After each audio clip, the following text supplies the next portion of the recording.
Absolutely. There we are. Yes. Good morning. Good morning. I'm Riley Temple, and this is Friday morning, June 10, 2022, and with me is Ellen Weig from Wilmington, North Carolina, and a member and archivist at St. Paul's Episcopal Church in Wilmington, North Carolina. Ellen, tell us about yourself. Okay. I am obviously a white woman living in the South, but I have very old northern, excuse me, New Hampshire roots. I'm a 12th generation descendant from a adventurer, explorer, merchant who landed in New Hampshire in the 1620s, maybe 1630. Oh, good heavens. So, before the Mayflower, I think. I'm sorry? Before the Mayflower. Possibly, assumably, some very early, very early. And there are hints that I grew up with in my family about that early history and our relationship with the communities in New England. So I grew up with stories, but they were never complete stories. Once I was educated and married, I am not a trained historian. My education was in secondary education and later master's programs in several things, but early childhood. When I was married, I married a physician, and I had my 2 children, but I started working in the hospital with hospitalized children.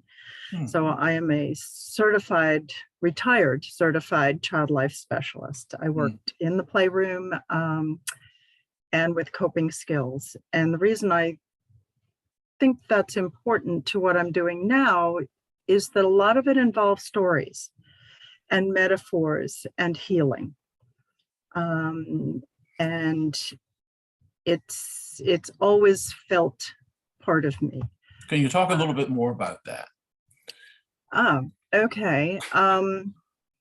Child Life is a program it's an inpatient, primarily inpatient, although there are now, as the profession has grown since the 1940s, I think, there are outpatient settings as well where Child Life professionals work.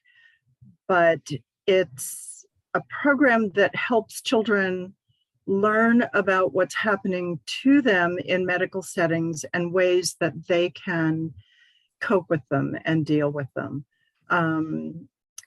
So some of the strategies were things like guided imagery, but some of the strategies were sitting with kids in the playroom, in the hospital, and they would be drawing and I would say, tell me the story of your picture. And I would write the story. And that was often a way that children would communicate how they were feeling, what they knew, even if their parents had not shared information with them. Little kids are bright creatures and they pick up on things and learn things. But stories were also a way to give them a sense of control. It was a way that they could deal with uncomfortable procedures.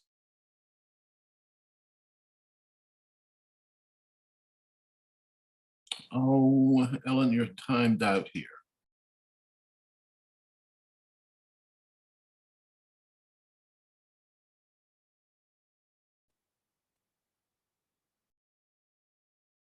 What should we do?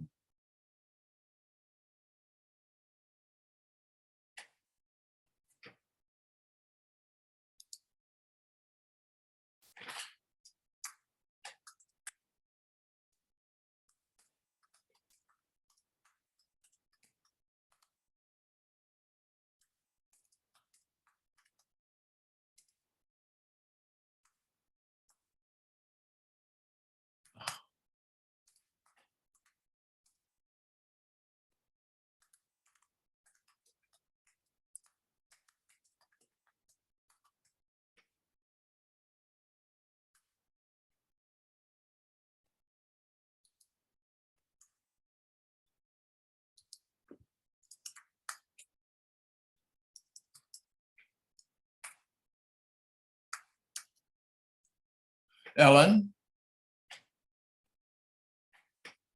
You're muted. Yep. Are we back together? We are. Do you think you should go to a room where the internet connection might be better? Hello?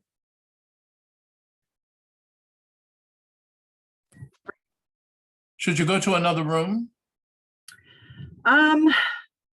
I can try another room. The problem is the architecture of St. Paul's. Let me kind of close out and I will try another room. Okay, come back. Okay. Okay. And Let's see. I'm going to have to unplug and move everything. Okay, I'm going to pause the recording. Okay. And you were talking about when we were interrupted by the Wi-Fi. You were talking about children and their stories. And I get the impression that they were empowered by that process.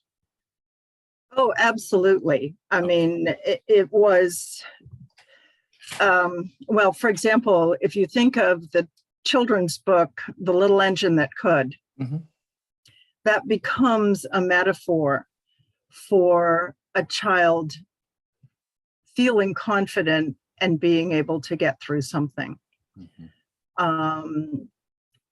Stories using medical play would be the same thing. So being able to pretend to be the doctor and put a cast on a cloth doll and feel things and experience things and then be able to take it off with a cast saw.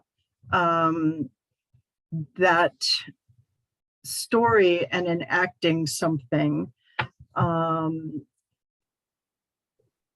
gives a child really control over something, but it also teaches them what to expect.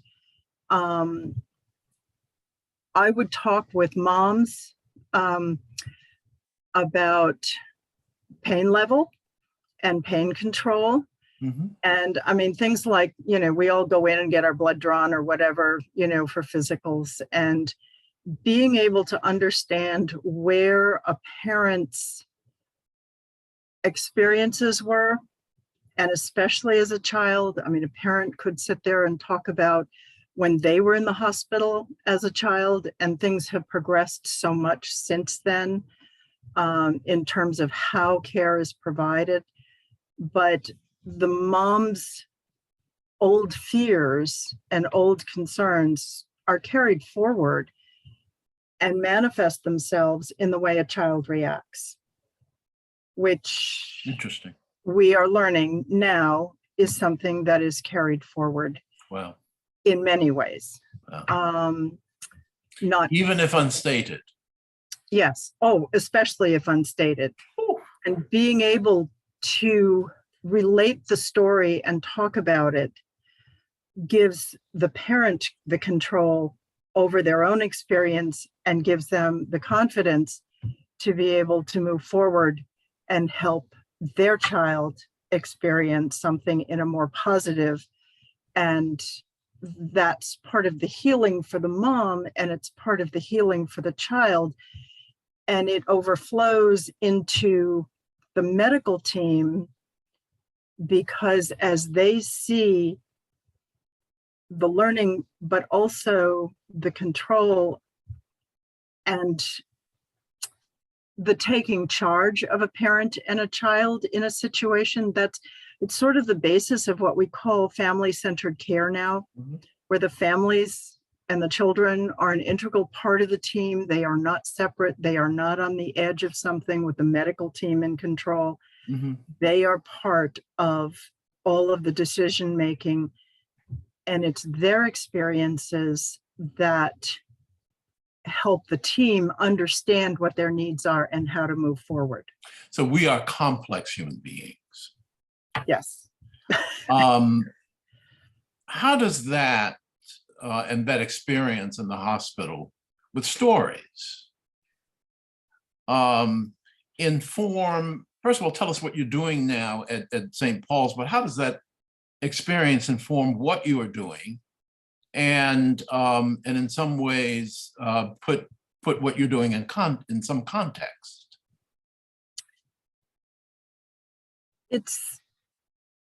Well, I think of myself, right now on paper, I'm the archivist for St. Paul's. And when we moved down here 8 years ago. You and your husband? Yes, yes. Had been back and forth. He was working part-time here. We had been living in the Chapel Hill, Hillsborough area, which is where I actually got interested in church history. But when we moved down here, because I had had experience in Hillsborough with a history and archives committee, and I had a good friend who was the archivist for the Diocese of North Carolina, and she and I had done a lot of traveling together to churches and researching Episcopal Church women's history. So when I arrived in Hillsborough, in Wilmington, the rector at the time, the Reverend Dina Whalen, asked me if I would adopt the papers used by a woman who had put together a history of St. Paul's. And there had been a book published about 2010, and I had met her on an earlier trip with my colleague from the Diocese of North Carolina. So I said yes. Dina had a way of tapping into talents and skills, and she said, I think you would be good to do this. So what I discovered were papers that were stashed in various cabinets, original blueprints for the building that were rolled up behind the cabinet. And I thought, no, there's a better way. I had no idea how many papers there would be. And you can see a little bit of it behind me. Those are vestry records. The blueprints now live in very large archival appropriate boxes. And as I began to do all of this and sort of collect the papers and my thoughts and try to organize it, I thought, okay, I need a mission statement. I need to figure out what I'm doing, and I need to find my resources. And there are fortunately a lot online, and there are also, I had the backup of my colleague in North Carolina, history book of St. Paul's. And there were things in there that certainly caught my attention. There were things that she had written and didn't footnote. And I thought, okay, why did you say that? Where did it come from? How did you know that? The history is unusual in my mind for the churches that I've been in over a number of moves over our lifetime. But I thought, okay, there is more to this story than is written in the book. And that's where I started to search. I think of myself as a seeker. I think of myself as wanting to collect stories, which takes me back to, my real professional life. Mhm. And it sort of has all come together in being able to be a resource, as St. Paul's looks at, well, recently they were looking at their, they have some endowment things and researching the people. Who were the people? Why did they do the endowment? What, not just the dollar sign, but what are the roots? So what I think about when I'm digging deep, Yeah. is, or what I have come to understand, is that a parish, in doing a parish history or telling the stories, this is the kind of the spiritual autobiography of a parish. Mm. Okay.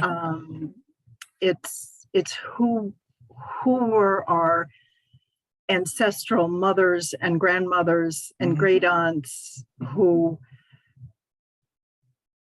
gave the memorial that we use every day. We have silver that we use during communion that has 1850s and 60s roots, Wow. as silver, Wow. as a silver set in a family. And it was given to the church to be made into a communion set, which ties it into the Civil War, which ties it into the greater history of Wilmington and the South. And here I am. That's why I said I'm a white woman and I am from the North. Yeah. When I went back last night to and thinking about our conversation this morning, I went back last night to the website that first fascinated me when I saw it. The St. Paul's Wilmington website, which indicated one of the most intriguing racial histories I think that I had up to that point known. I will tell you though, Ellen, that the St. Paul story, while unique, of course, is not at all more complicated racially than of the stories of other parishes in the South. Right. But it is unique, and it is astonishing in so many ways. Could you tell us what you have found about about the spiritual journey of St. Paul's Wilmington?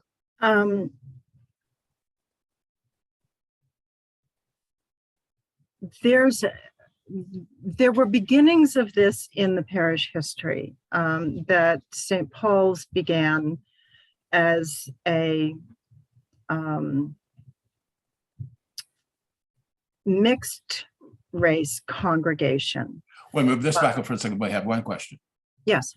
When did St. Paul's begin to keep its history? When did it begin to write it down? And I guess I'm also asking, when was it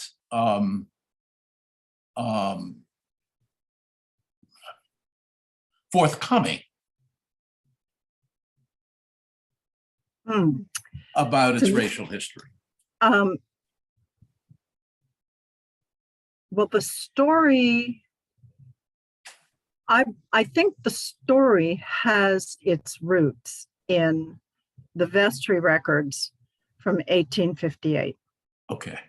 But that being said, this is where genealogy also becomes part of parish history, because Bishop Thomas Atkinson became bishop in 1853 in North Carolina. And who was he? And tell me about the facts. He was the third bishop of North Carolina. He was a Virginian by birth. He had both Quaker and Episcopal extended family, but primarily I would say his family, well, no, because I think one of his brothers became a Presbyterian minister. I think faith was very much a strong part of his upbringing. But he also married Josepha Gwynne Wilder, and she was also from Virginia. She was both Thomas and Josepha were related to extended families, Episcopal families, Anglican families in Virginia. So they're coming from roots that were grounded in religion. They were grounded in the planter system, but they were also grounded in the Quaker and I think I don't know whether to go as far as to say abolitionist feelings, but that is my suspicion, that the influences of those things were all part of Thomas Atkinson's upbringing and life. He begins as a lawyer by education and gives up the law and follows or seeks ordination. I've just been reading a book by last name is Sweet, and it's called The Minister's Wife, and it talks about the impact and the influence of women in the 19th century on men becoming clergy and having their own feelings toward a calling, and that these two things, I believe, come together between Josepha and Thomas. And how did their faith backgrounds influence both the founding and the early story of St. Paul? When Atkinson comes to North Carolina, he makes the decision in 1855-56 to live in Wilmington, and rather than Raleigh, which is the center of the state, and the diocese was the entire state. So there was a reason. There was something about Wilmington other than the availability and encouragement of Episcopalians locally to provide him with a house. I think there was more to it. In 1855, just as Atkinson the bishop is preparing to, settle into Wilmington, he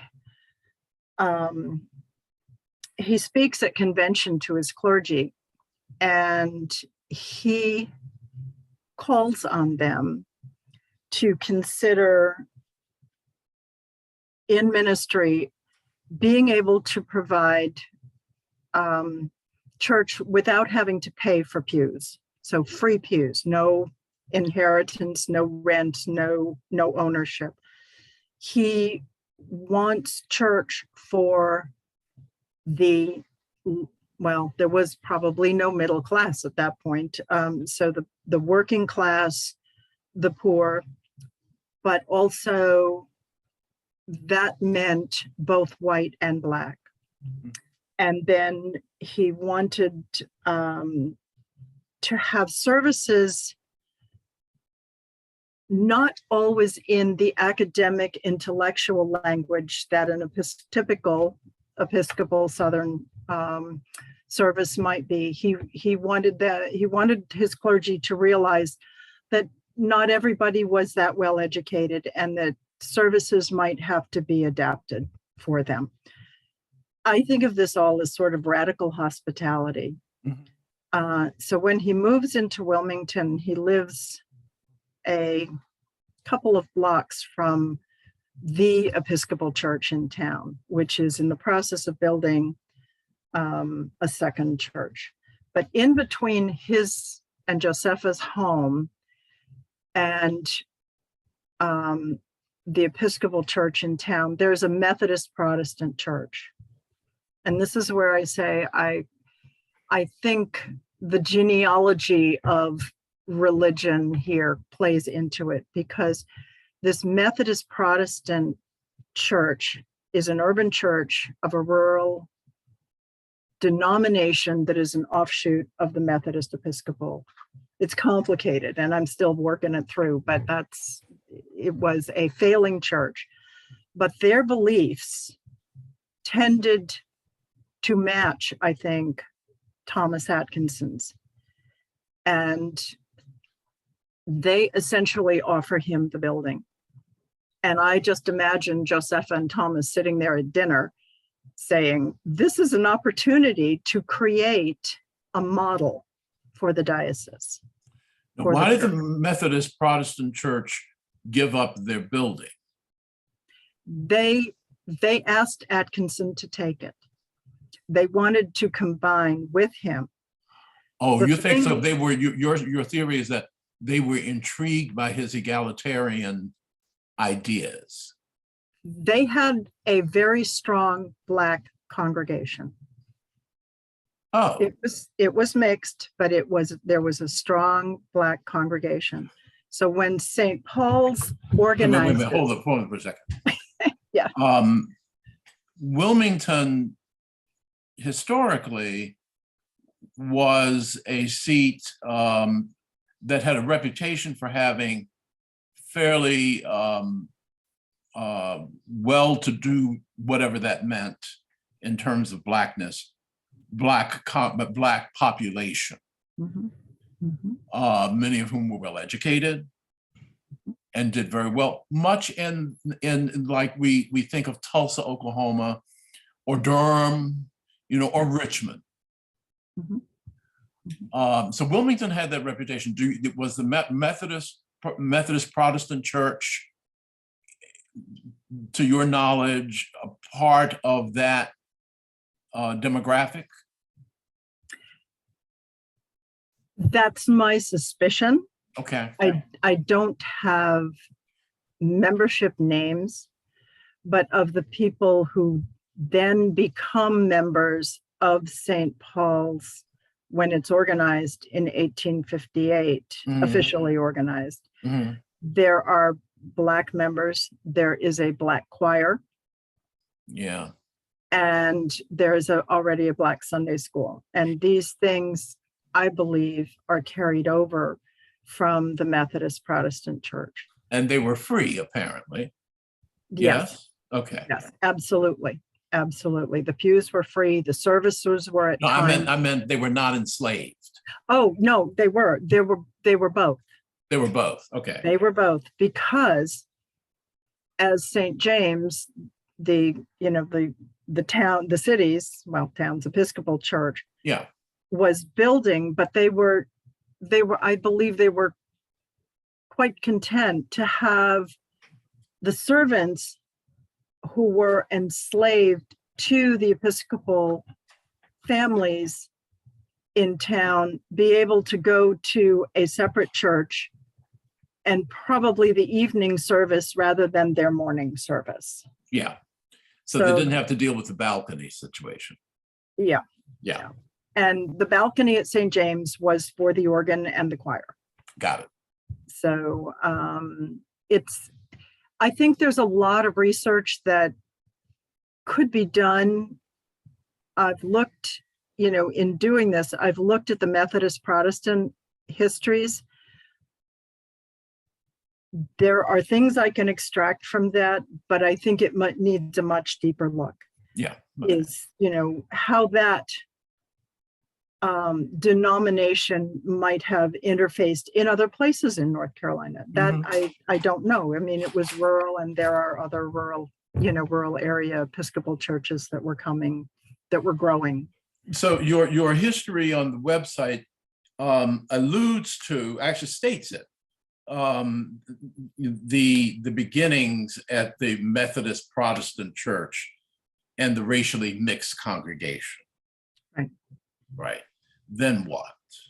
This is pre-Civil War, which sounds astonishing to me. But then what?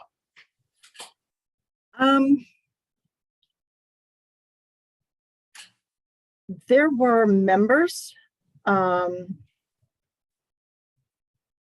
There were members of St. Paul's who I believe, looking at the names, who were the craftsmen, who were the freedmen and craftsmen.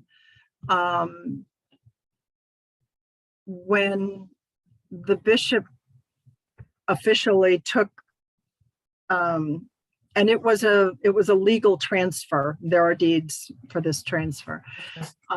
He wanted it refashioned as an Episcopal church. There could have been there was a balcony put in at some point. The other thing that I find very interesting as I dug into Joseph and Thomas was their 3 children. And John, they have 3. They have John, Mary, and Robert. John will become a colonel, I believe, for the Confederacy. But there's an early marriage when the Atkinsons come to Wilmington. Their daughter Mary is married to the Reverend David Hillhouse Buell. Buell is someone that Atkinson met and knew, and I'm sure that's where this romance probably emerged in Maryland. Is that Buel? Buel. Okay. He is from Vermont. Okay. He is an abolitionist. I think the church was Emmanuel, and underneath that church are tunnels that were part of the Underground Railroad. Yes. And I find it, again, this is where history doesn't always, I'm still looking, but, you just have to kind of interpret some things. But I have to imagine that there had to have been conversations at home about the whole abolitionist place in the Atkinson family. And Robert is in Maryland, and he stays in Maryland, and I've not been able to determine whether he was on the Union side or the Confederacy side. I cannot It's hard find to tell in Maryland, right? Yes, exactly. And he was a physician, and he ran a school. So he could be a very interesting person. But this marriage takes place in Wilmington. St. Paul's is under construction, so I believe they were married at St. James. But the reason I mention that is that one of the stories in Wilmington, and this is where church and community come together, they're at the foot of the street that Atkinsons lived on and where the church was. There is a historic marker of, I think it's 8 men who escaped, enslaved, sort of urban enslaved working men I'm trying to connect them to St. Paul's. One of them will come back to Wilmington after the Civil War and is a member of St. Paul's. And I'm thinking, why? Why does he come back there? I mean, this is where St. Paul's history gets so complicated because it really interfaces so much with the people of Wilmington and the communities. Shocking, isn't it? It's more than I can do in a lifetime, you know? I mean, there are so many research stories that could come out of all of this, you know? It's just like, the other person who has a connection to St. Paul's is Abraham Galloway, who is he one of the 8? No, he's not. But I wouldn't be surprised if, and again, this is one of those, you know, somebody else can dig for this. Mabson goes, well, there's Gould and Mabs. These things are sort of complicated in my head and complicated on paper. Mm-hmm. There is a community in the North, in Boston and New York, where to me it would make sense that men in particular who have escaped from North Carolina come together, and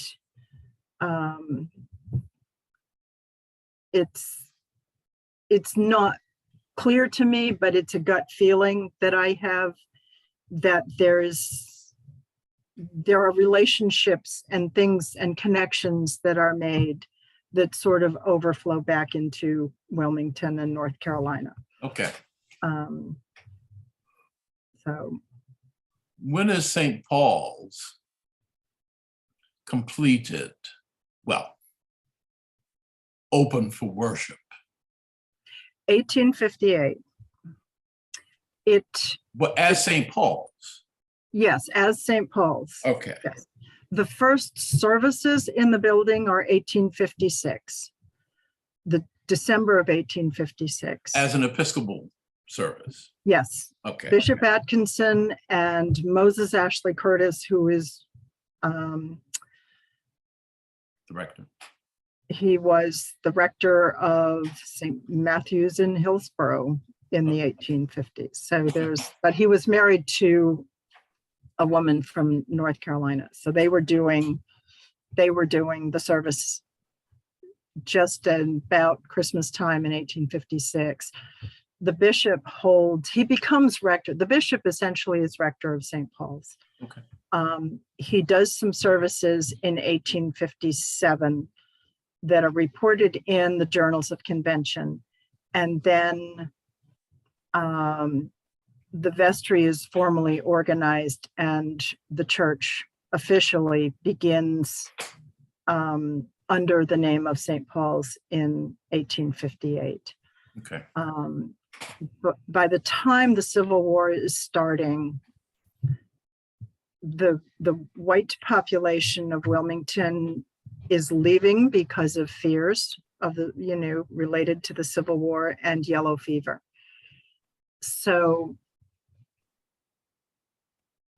essentially, St. Paul's is closed, but I believe services were still not necessarily services, but baptisms or funerals were held in homes. So even though they were closed, but the other major part of the story for St. Paul's is that at the end of the war, when Thomas Atkinson is involved in reunifying the church, North and South, the national part of the Episcopal Church. And what is the year we're talking about in terms of after the war? 1865. Okay, all right. And the reunification, the southern, what had become the Confederate Episcopal Church, then Atkinson leads back into union with the North. And I wonder if they used the Confederate prayer book during the war. Yes, I'm sure they did. Well, Okay. I know they did at St. James. Okay, yeah, Absolutely. Yeah, yeah. The other thing that Atkinson, the bishop, is involved in is the formation of the Freedmen's Commission of the Episcopal Church, which is not, and people confuse this when they see things, it's not the Freedmen's Bureau. This is an effort of the Episcopal Church. Yeah, yeah. And Atkinson he brings down 2 teachers from the North to St. Paul's and establishes a Freedmen's Commission school that between 1866 and 67 has up to 300 students. Wow. The vestry, All ages and grades? All ages, yes. It is a school, and the other piece of this is that I think St. James sort of wants to take over St. Paul's, and Bishop Atkinson, in my mind, I mean, this is a simplification, basically says no. They're going to be on their own. They're going to be independent, and it's named as the St. Paul's Colored Mission. So it's essentially a mission church. It is not a mission of St. James. Got it. So let me just back up for a second. So when during the war, the white people leave, and during the war, before Blacks were able to fight in the war for the Union, do you assume that St. Paul's was essentially a Black church? I would certainly say that's my impression. Okay. But I can't say that for 100%. Yeah. I don't, the only comments I've seen in any kind of documents are old histories that say it was closed. I don't, those are sort of oral traditions. Yeah. And I don't know how much is fable. Yeah. Kind of, or close to whom? Right. The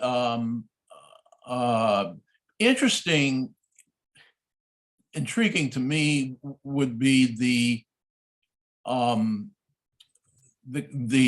character, I suppose, of a white person who would elect in 1858 to worship with Black people. Oh, these were the Methodist Protestants. Still. But they were also, yes, they merged. They didn't just give over the building, they merged. Yeah, okay. The other thing was that there were white working class families. The architect that St. James had brought down, the last name, there were 2 brothers named Wood, and they were members of St. Paul's. And my working theory is that they couldn't afford or did not want to afford or were not accepted as members of St. James, even though they were brought down from, I don't know whether it was Connecticut, I forget, brought down to Wilmington to do things. There were definitely, there were names that I recognized that are old North Carolina names who were members. And I don't know why, but it was definitely I believe those white families during the Civil War probably went to St. John's, which was the church that St. James was building in the I see, 1850s. yes, okay, yeah. That's a history I've not been able to get into. I don't Okay. know what their records are. So 1865, people are regathering. Mhm. And Atkinson is still the bishop Yes. and the functional rector. Actually, he brings in a deacon, Okay, and not 100% sure of my timing here, but the deacon is Black. okay. And what happened? And you have that name and where they were educated? Well, I don't want to, I mean, Yeah. we can get it later, but Oh but yeah, I'm thinking, it's Okay. it's because that may be part of what you send up to us. yes, Okay, yeah. It's O'Brady, I think. okay, But what happens, because Atkinson can't be there the whole time. right. I mean, he's doing national things, he's doing, bishop things. But what happens is the congregation, the school, the Freedmen's Commission School, grows to the point where it outgrows the size of the building. The congregation is doing the same thing. There is a Sunday school as well. And you can just feel the emergence of confidence and independence in this congregation, in the stories of the school. Mhm. And they make the decision to rename themselves St. Mark's at St. Paul's. So it's St. Mark's Congregation at St. Paul's, until they reach the point where they can afford to purchase property and build their own church. And they move out. When? In 1871 and in 1872, St. Paul's previous white members come back, and in quotes, a few zealous ladies work to organize or reorganize St. Paul's as a white church in 1872. And yes, Specifically, expressly. yes. Okay, Yes. so So you can feel the yeah, the roots of what's going to come later. yeah. in So they're reclaiming it, yes, but it's not really reclaiming though. they're not reclaiming it. I think they're just, the little bit we can actually have a strong sense for is that there were white Episcopal women who supported the efforts of the bishop at St. Paul's. They were members. I mean, these were members with, they were original members with the congregation, and they're just coming back and saying, this is our church. Okay. But knowing those names, they're also part of the end of the Civil War and the Southern reaction to losing the war. Okay, so let me just add, so when we talk about St. Paul's, and obviously the intent that began long before 1871 to create a St. Mark's.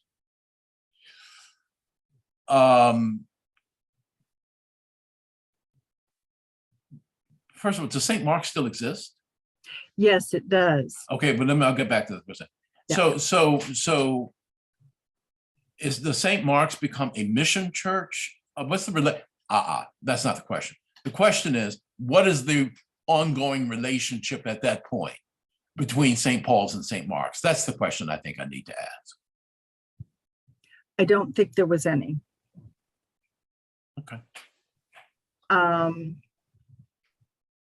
There is nothing written anywhere that says the congregation supported St. Mark's. My interpretation of it is that St. Mark's, because the other thing they had done was they built a school as well. Of course. So they really have gained such strength and confidence in their independence, and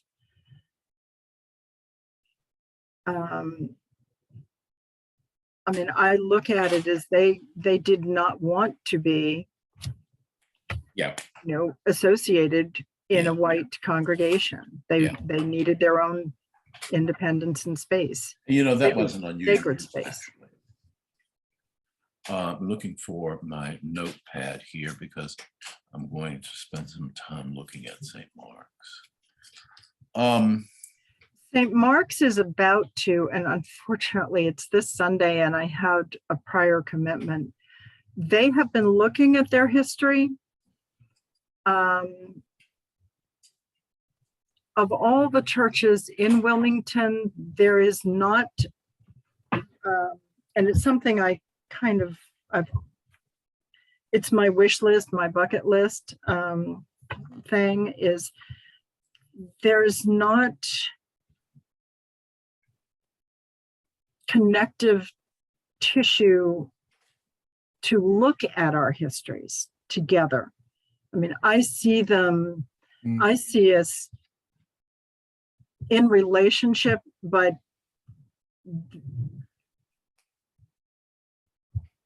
I just personally wish that a whole bunch of us could get together and sit down in a room and look at our histories and talk this through. Yeah. That's a personal thing for me. But, now, back to St. Paul's. The zealous ladies. Mm-hmm. Love that. I just love it. Essentially establish or revive. What would you say? Was it a rebirth, resurrection? What is it? What St. Paul's as a white church? Because the vestry was white, as far as I know, I think they're just saying we're moving back in. Okay. And I would expect there was work to do, just because it had been,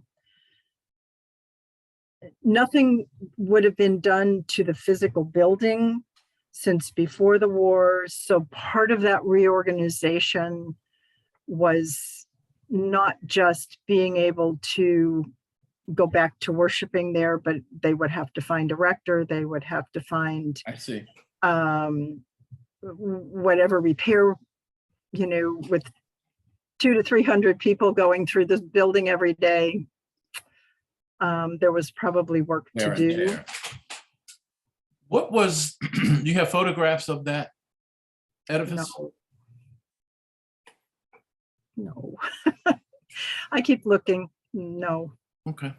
But it's interesting to me that that even though there are pictures of other places in Wilmington, St. Paul's, I've not found any image of St. Paul's until the 1880s. And I think it's always been kind of just,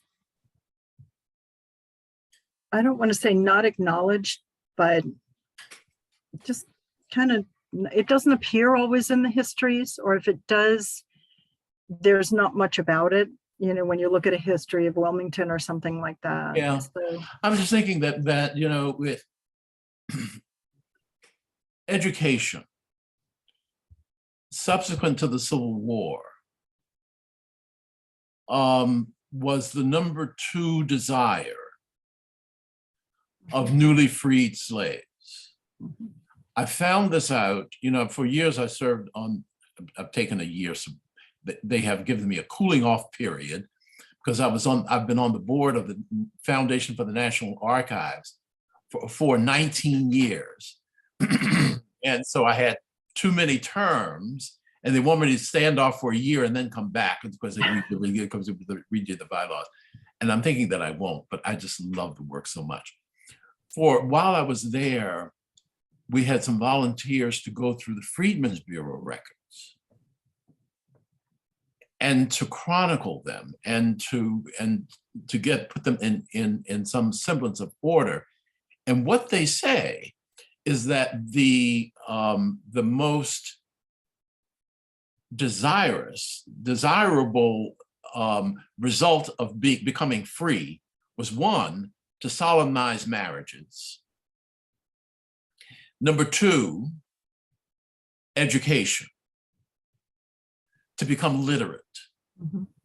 So it was a source of, when I look back at the Freedmen, my high school in Richmond was a Freedmen's Bureau school 100 years before I graduated, but it was a wonderful high school too, all Black, even in 1967. I mean, this fabulous high school, because you had no other place to go.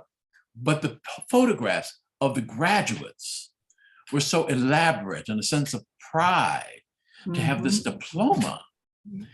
I bet there may be pictures somewhere of students having graduated from that, what did you call it? The Freedmen's Commission. Freedmen's Commission School. There could be, because St. Mark's is, in my mind, a family church, and the names are the old names. So, wow. There could be family pictures. I see, of course. There are letters that are one of the things I am going to send you, that were reports back by the 2 teachers, and they will talk about Wilmington, they'll talk about the students, they'll talk about progress, they'll talk about the evolution toward having a new school. Yeah. I believe they taught in the new school. Yeah. There's one. White and Black? Oh, no, all Black. All Black. Oh. This was a Black school. Oh, okay. No, this was, the Freedmen's Commission was for formerly enslaved. Yeah, okay. Although a lot of the members prior to the Civil War could probably read and write, the craftsmen, the contractors, the builders, that's what built the big houses in Wilmington. Yeah, of course. Yeah. So there are, I think, maybe a couple of names, not a lot of names, but there's one story about a student who then goes on for education, and then comes back as a teacher. And I think I know what family, because it's only a first name. Okay. I think I know who her family is. Okay. I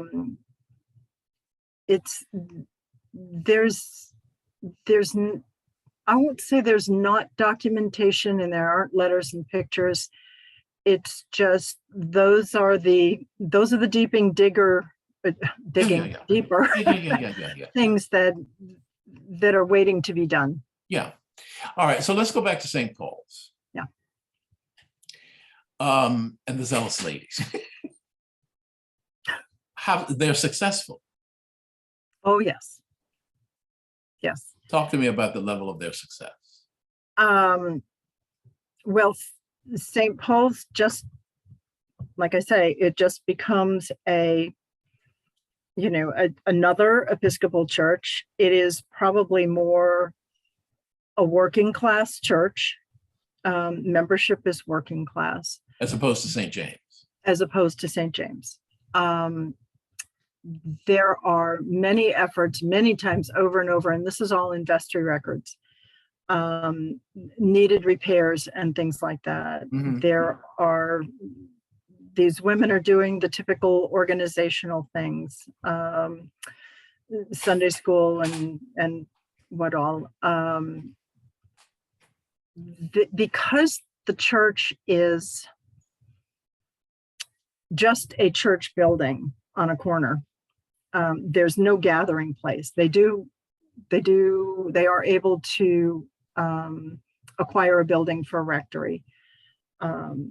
But when the women want to have an event, an apron tea, a fundraiser for a new organ, things like that, they have to borrow space in town.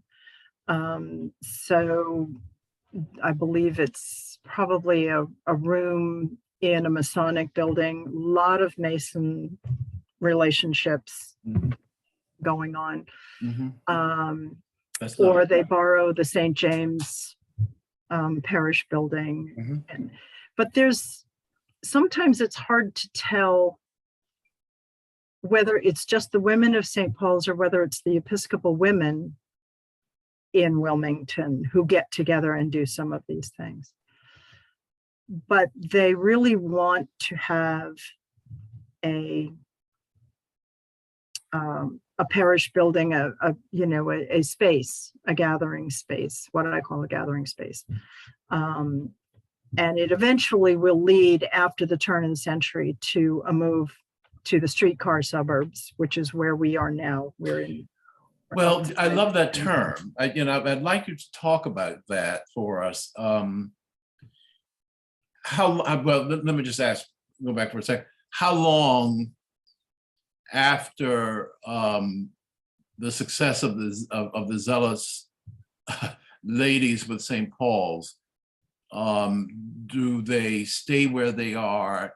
How do they evolve? And then what is the next big development, the move to the streetcar suburbs? One of the other rectors that I have been looking at is a man who was there in the 1880s. And it raises a question for me about the number of times that I've seen in the history of the churches in Wilmington, the Episcopal churches in Wilmington. He's from the north. And I keep getting these little glimpses of white clergy coming down and being clergy in the South, but they're from the north. And I just, just as an aside, I think there's a story there. But Arnold comes down and wants to establish a mission church in another part of town south of Wilmington. I think the women were probably active in that, in teaching Sunday school, things like that. But something happens and he ends up leaving rather quickly. He had gained property there, but it essentially is lost when he leaves. This is 1890-ish.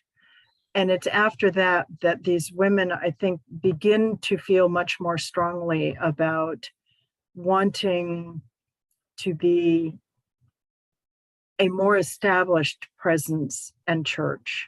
Okay. And I don't know whether they've outgrown their church space or whether it's simply because they want a parish house, an additional space. Well, let me ask you this. Go ahead. I'm sorry. Oh, so that it's about 1900 that the feeling begins to, or the comments begin to emerge that they want to be the cathedral of the diocese. And that's I think that's a driving force for these women, I see. and the vestry and the men.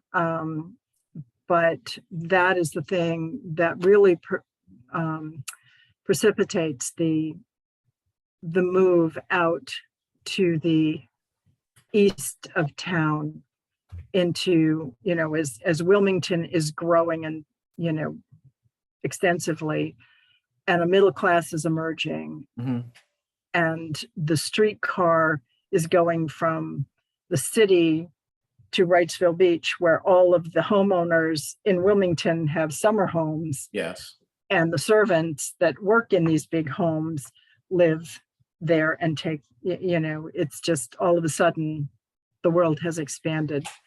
And that's part of the move. But the design in 1918 is for a cathedral church. Of grand proportion. Much bigger than what they have, a good size. Those are some of the blueprints that we have. And it just was never constructed that way because of world wars and depressions and plagues and, So they had to live with something a little bit more modest. And trim the visions of the zealous lady. The Wilmington riots took place in 1888? 1898. 1898. Mm-hmm. Mm-hmm. What effect did that have on St. Paul? And St. James? And St. John's? Well, this is truly where I wish we could come together. This is a huge piece of the Episcopal Church story in Wilmington. Oh. That,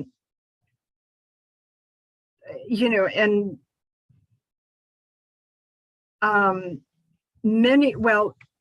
St. James still has old families. One of the things that I learned from a very wise older woman when I was in Hillsborough, and she would help me with Episcopal Church women's stories. And she was really quite open with me. She was related, I think, to every big family in Wilmington, in North Carolina. I mean, she was a remarkable woman. But she said, Ellen, there are stories that can't be told yet. People are not ready to tell them. That was her quote to me. And yet she would tell me as much as she could. But she, well. Ellen, what year was this? What year was this? This was 10 years ago. Oh my goodness. Well, this is where church lives in the context of the town, the city, the state. There were members of St. Matthew's, the church in Hillsborough. There were members who, as children, remember a march through town of white hooded figures, but they recognized the shoes of one of the women as being the shoes of their teacher. Women? Oh, yes. And that's where this friend at St. Matthew's said to me, it's still here. These are stories that people are not ready to tell. She said, it's almost as though you have to have another generation die off. Wow. And I'm thinking, we can wait forever if we wait for those generations to keep dying off. So as far as St. Paul's and St. James, St. John's. There are certainly names in town who are family names who were Episcopalians who were involved in 1898. I have been searching for St. Paul's and I can't, they're not obvious. They don't leap off the page and say, oh, I know that person. Yeah. Or whatever. There is the rector at the time, or shortly, again, this is where things get a little fuzzy because sometimes vestry records just tell you who was elected to the vestry. Yeah, and not anything about their meeting. So there are little or what they did. Or what they did. Yeah, absolutely. There are little bitty gaps in places that are probably critical places, but the rector who was here, I don't have a copy, but I can send it to you. In the Baltimore, I believe it's a Baltimore paper, is quoted part of his sermon the Sunday after the events of 1898. And the thing that confuses me is it's part of an article about the sermons on that Sunday. Yeah. The white sermons. Yeah. And it sounds supportive, but it almost sounds at the end of the quote that they include like part of one of Lincoln's addresses. Supportive of the Right. white supremacists. Yeah. Right. Wow. But there's just something about that sermon quoted in the paper that I'd read it several times, and then I read it out loud to someone, and it suddenly dawned on us that, wait a minute, that almost sounds like a quote from Lincoln. And why is that in this sermon? So, well, if you say a quote from Lincoln, my mind immediately goes to some kind of olive branch. Or some homage to reconciliation, or putting this all behind us and coming together. Is that what you mean? I think so. This is where I kind of, because I'm not grounded in history, my second major in college was Spanish. It was not history. So there is so much I don't know. Oh, but Ellen, I mean, oh, please. I don't even want to entertain that. So listen, because you're asking questions. How much you know is a function of the kinds of questions you ask. You're asking questions. That's the important thing, right? I mean, people say, oh, I never knew that in school. And I said, well, ask questions. Yeah. Yeah.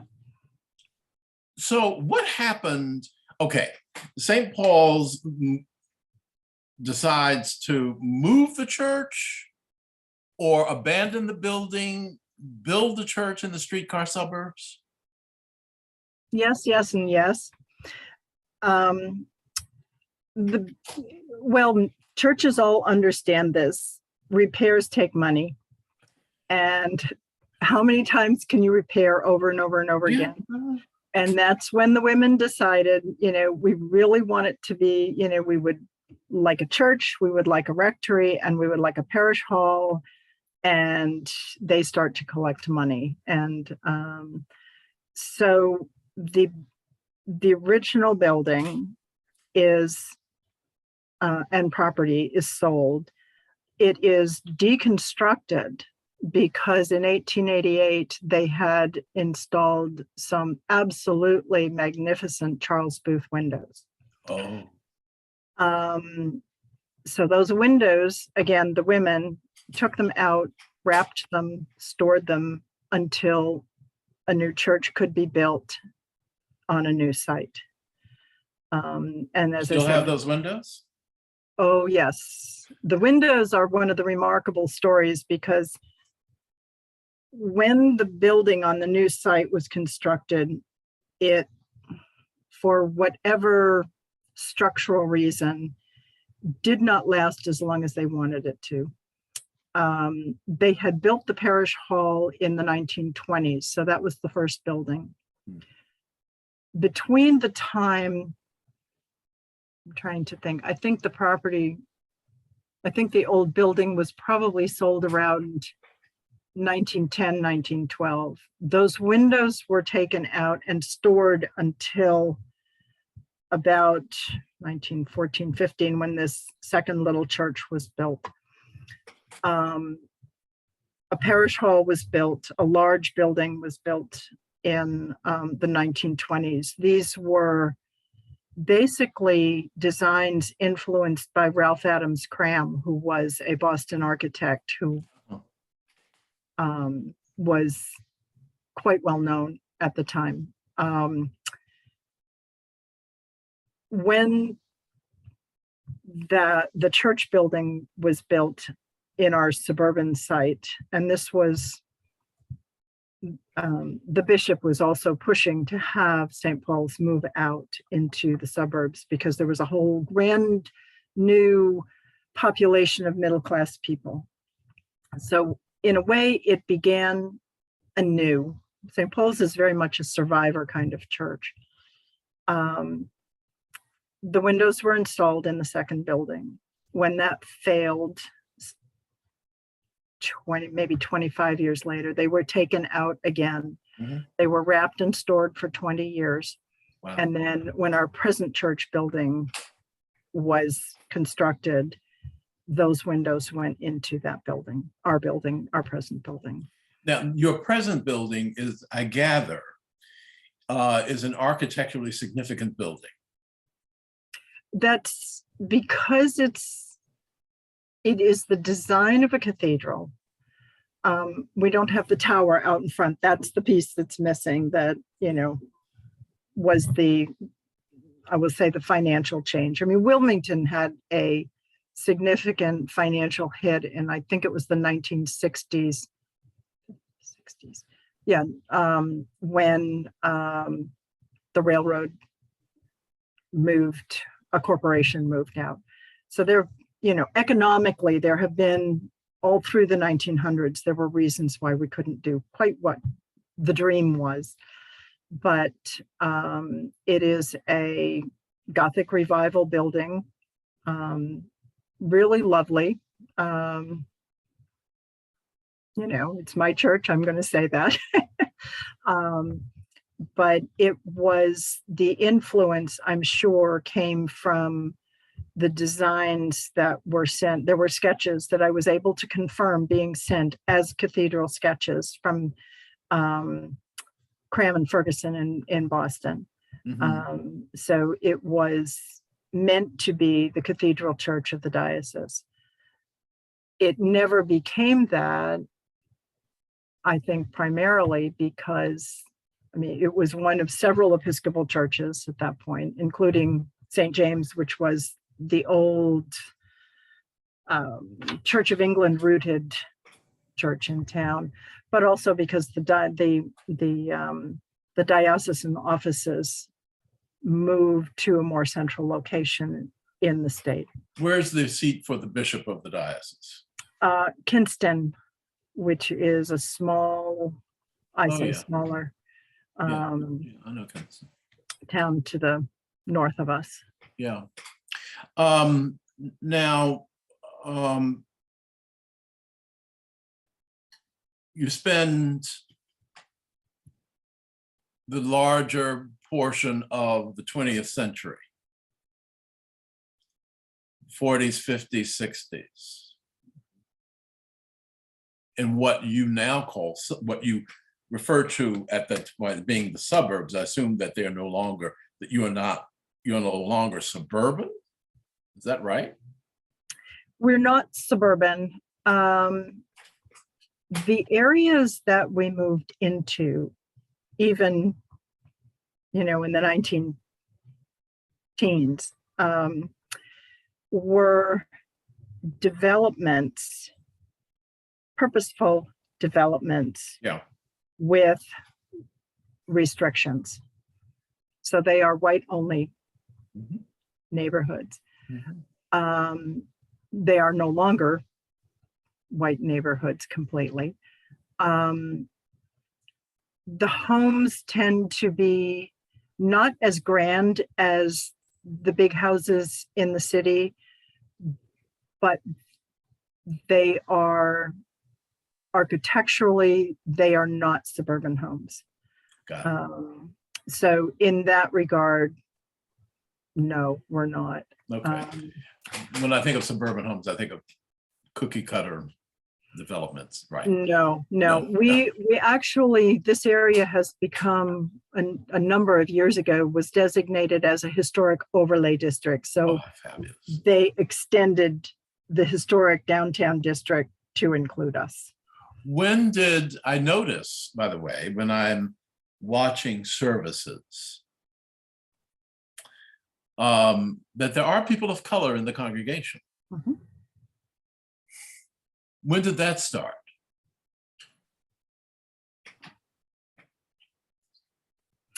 Well,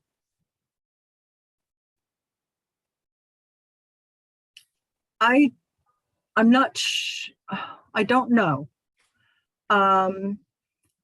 There, at one point, there was, and I'm sorry, I can't come up with the dates, but probably in the last 20 or 30 years, or 20 to 30 years ago, there was an African-American clergywoman. So What year did you say this was? that's what I'm trying to, I think it would be the 2000s. Okay.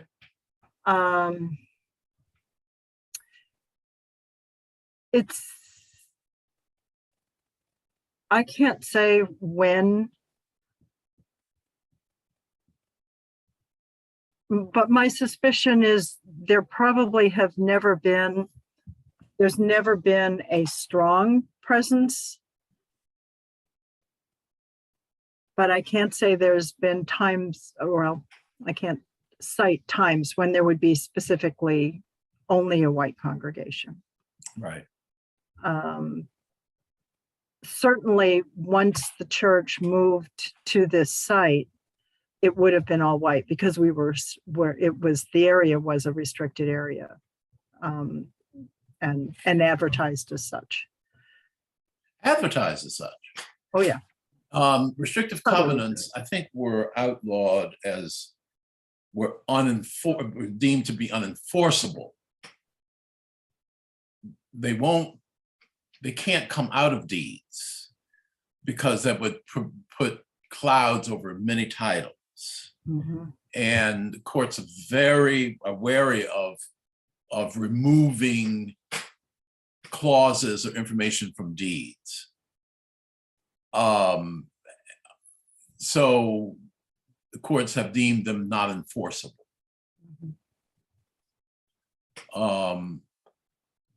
That and $1.80 will get me on the Washington subway. Yeah.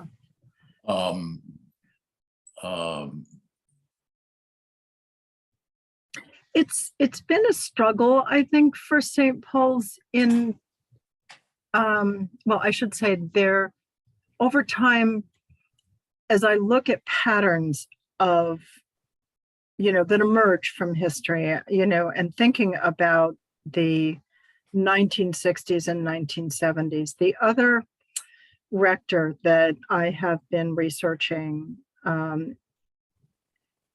is came in 1970, the Reverend Robert Royal, and was here for about 5 years.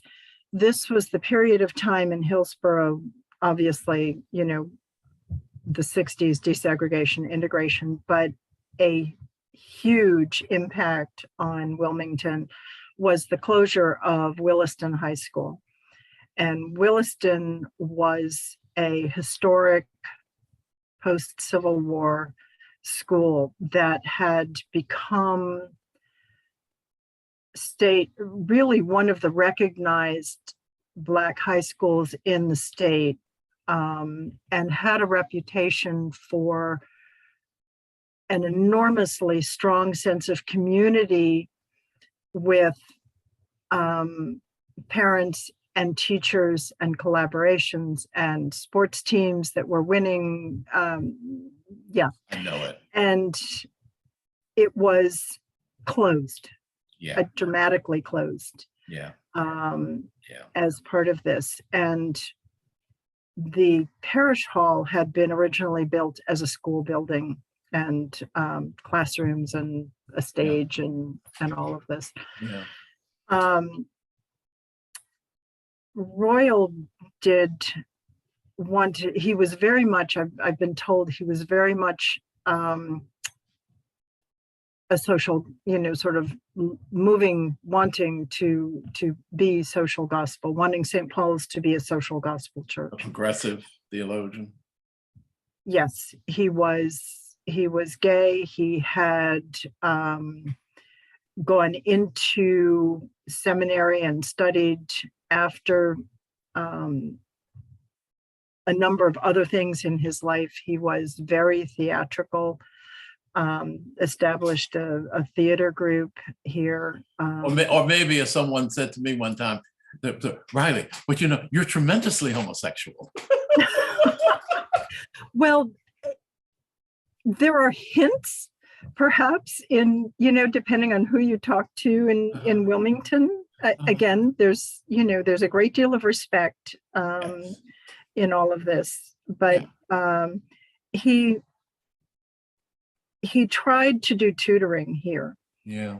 And again, it's one of those, how do you prove exactly what my working theory is? But my very strong suspicion is that they were Black students that were being tutored, and the women of the church were providing, tea and things at lunchtime.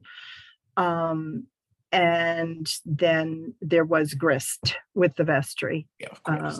And he ends up leaving. But so as we've gone along over time, there is this thread of our history with race and our responses and our patterns of behavior. And I think those are the things that I've tried to be sensitive to, tried to find the answers, tried to say, and the thing about the sermon in church last Sunday, there were quotes from Catherine Meeks, and being able to, I'm not sure where I put it. But looking at your inner self. Yes. And I couldn't help but think afterwards, the church, that's what I've been trying to do with the church, with our history, is to look and say, who are we? Who have we been? Mm-hmm. And what truths can come out of, I sit here and I will read through, I'm up to 2003. I have read all of our vestry records since 1898. Yeah. And trying to find our patterns of behavior, our patterns of responses, the truth behind some of the, it's like the telephone game, you can have a story that gets repeated so many times. And the fire that we had in 1973 that destroyed one end of the parish house. People have said, oh, well, he was just having a pot party because that's, and he left a candle burning. And it's like, no, there was more to it. There were fires going on in Wilmington. Yeah. Again, looking at patterns of behavior in the town's history. It fits, there were reasons why St. Paul's could have been targeted. Yeah. Let me just say, Ellen, I'm so grateful to you.